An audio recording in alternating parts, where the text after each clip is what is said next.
कृष्ण जी को जब भी कोई शरारत सूझती वो राधा जी को बहुत परेशान करते। इस बार बाजी उल्टी पड़ गई। इस बार राधा जी ने कृष्ण जी को सताना प्रारंभ कर दिया।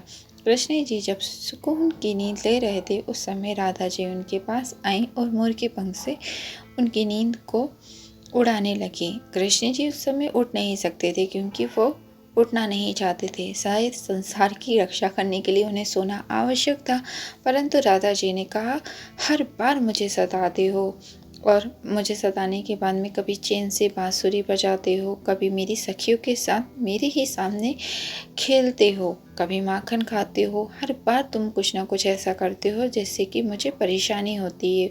अपनी हर एक नटखटपन से मुझे इतना सताते हो। इस बार कृष्ण मैं देखती हूँ तुम्हें मुझसे कौन बचा सकता है।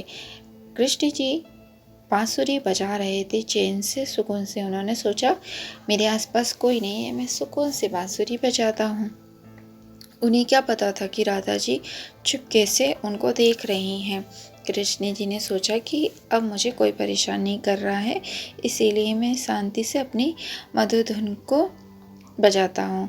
तब राधा जी ने चुपके से उनके कान के इधर मोर पंख से उनको हल्की हल्की सी गुदगुदी करने लगी। कृष्ण जी ने सोचा ये क्या हो रहा है। उन्होंने इधर उधर देखा पर उन्हें कोई नहीं दिखा। वो फिर बांसुरी बजाने लगे।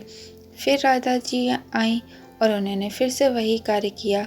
फिर वो उधर उधर देखने लगे पर उन्हें कोई दिख ही नहीं रहा था क्योंकि राधा जी उन्हीं के पीछे छुपी हुई थी वृक्ष के, परंतु कृष्ण जी को वो नजर नहीं आ रही थी। कृष्ण जी ने सोचा कि मुझे आखिर कौन इतना परेशान कर सकता है। मेरी सखा तो इतना मुझे परेशान कर नहीं सकते हैं, गोपियाँ भी नहीं कर सकती हैं। खैर उन्होंने ये सारी चीज़ें सोची और फिर से बांसुरी बजाने लगे। उन्होंने इस बार बहुत मधुर बांसुरी की धुन छेड़ी। राधा जी वहीं पेड़ के पीछे उनकी मधुर बांसुरी की धुन सुनने लगी।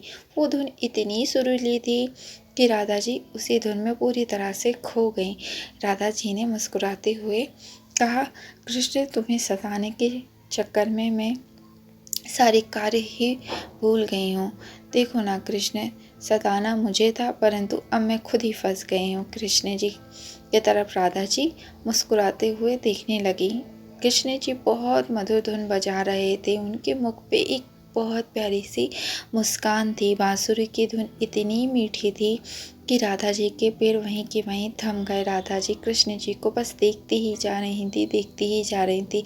कृष्ण जी अपने नेत्र बंद करके मधुर बांसुरी की धुन बजाए जा रहे थे। तब राधा जी ने मन में सोचा, कृष्ण तुम्हें सताकर भी मैं नहीं सता पाई। तुम जो भी करते हो बहुत अच्छे से करते हो। कृष्ण जी राधा जी को जब भी सताते थे तो राधा जी के मुख पे एक मीठी सी मुस्कान आ जाती थी। राधा जी आज उसी मुस्कान को याद करके मन ही मन मुस्कुरा रही थी और कृष्ण जी को देखे जा रही थी। इसीलिए राधा जी कहती है कि सच में कृष्ण जो व्यक्ति हृदय से प्रेम करता है वो अपने प्रेमी की हर एक चीज़ में खुशी प्राप्त करता है, उसकी हर एक प्रसन्नता में प्रसन्न होता है। तब श्री कृष्ण जी ने राधा जी की बात को सुन लिया था क्योंकि कृष्ण जी तो कृष्ण जी थे, क्योंकि वो नारायण का रूप जो थे। तो कृष्ण जी राधा जी की हर बात जानते थे। राधा जी भी अपने मन की हर बात जानती थी, परंतु वो अपनी कुछ शक्तियाँ भूल चुकी थी क्योंकि उन्हें ये याद नहीं था कि वो वास्तव में कौन है। पर कृष्ण जी को सब कुछ याद था।